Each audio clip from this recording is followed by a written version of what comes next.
suaminya nggak sholat gimana ngomongnya? Nggak usah ngomong aja. Karena memang gini nih, kalau istri nggak sholat, suami bisa ikut dapat dosanya. Apalagi jika dia tidak memfasilitasi istrinya untuk itu. Jadi memang kewajiban suami itu kan ada dua, memberikan nafkah dan memastikan istri dan anak-anaknya mendapatkan pengetahuan agama dan dapat mengamalkannya. Itu sarana untuk bisa mengamalkan ilmunya. Nah, kalau istri itu kewajibannya adalah memperkenankan dirinya untuk suaminya. Itu kewajiban istri, gitu kan ya. Jadi tidak ada kewajiban istri untuk mengingatkan suami ketika suami nggak sholat. Nah, kalau kamu mau mengingatkan dia juga sebagai sesama muslim, sebagai sesama orang yang punya hubungan dekat, gitu kan ya, namanya suami kan, gitu. Kita ingetin, itu jatuhnya perkara sunnah, bukan hal yang wajib. Nah, tapi kalau kemudian ya, gini Ustazah, mengingatkan suami untuk sholat itu hukumnya sunnah. Ngomel-ngomelin suami hukumnya haram. Nah ini yang jangan sampai kita mengerjakan sesuatu yang sunnah dengan mengerjakan perkara yang haram. Nah, jadi kalau kamu mau memang suamimu itu sholat, itu jangan pakai emosi dan jangan pakai ego diri.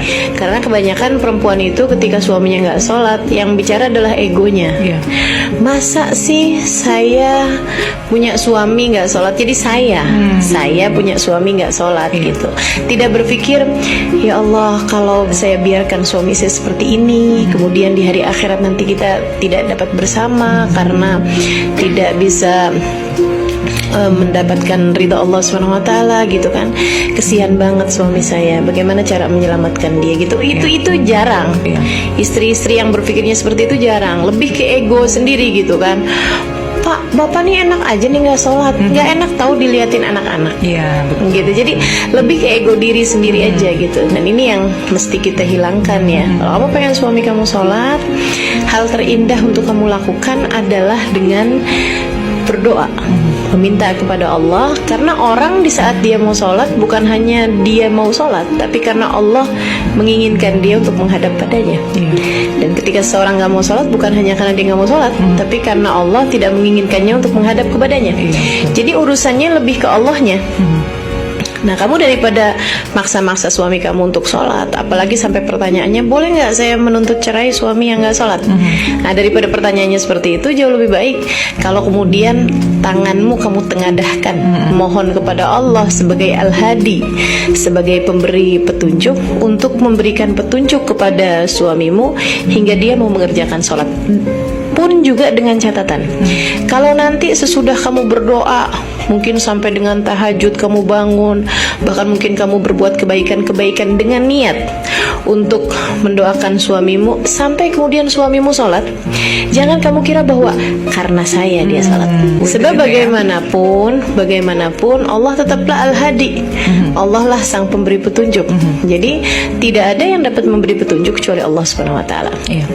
Kamu berdoa, kamu minta kepada Allah SWT, itu satu. Dan hal kedua yang harus kamu lakukan sebagai seorang istri mengenai suamimu yang tidak sholat ini ya, sambil tetap ingat bahwa suami gak sholat tuh kamu gak ikut-ikut dosanya, tapi kamu marah-marah, kamu dosa, kan gitu kan. Sambil seperti itu kamu mencontohkan, maksudnya gini, mencontohkan bahwa orang tuh kalau sholat itu menyenangkan, gitu. Yang sering terjadi kan kayak gitu, kamu sholat, suami kamu gak sholat, yang kemudian kamu mau nunjukin kepada suami kamu bahwa kamu sudah mengerjakan jalan yang benar, sehingga kayaknya tuh surga udah pasti buat kamu dan neraka udah pasti buat suami kamu, gitu. Jadi akhirnya yang ada adalah arogansi. Justru sebaliknya, kalau kamu pengen suami kamu sholat, tunjukkan perilaku-perilaku yang indah sehingga membuat suami kepengen sholat. Betul. Gitu kan, ngelihat istrinya dalam keadaan apapun ceria aja, mau dikasih duit nggak dikasih duit, seneng aja nih. Dampak dari sholat nih, gitu. Dari kesenangan dia sholat nih. Kok kayaknya lagi ada sakit nggak sakit, kayaknya bawaan enak aja, gitu kan. Sementara saya kok susah banget nih, hati saya kering, hati saya hampa nih. Jangan-jangan karena memang hati saya tidak tersentuh dengan sholat.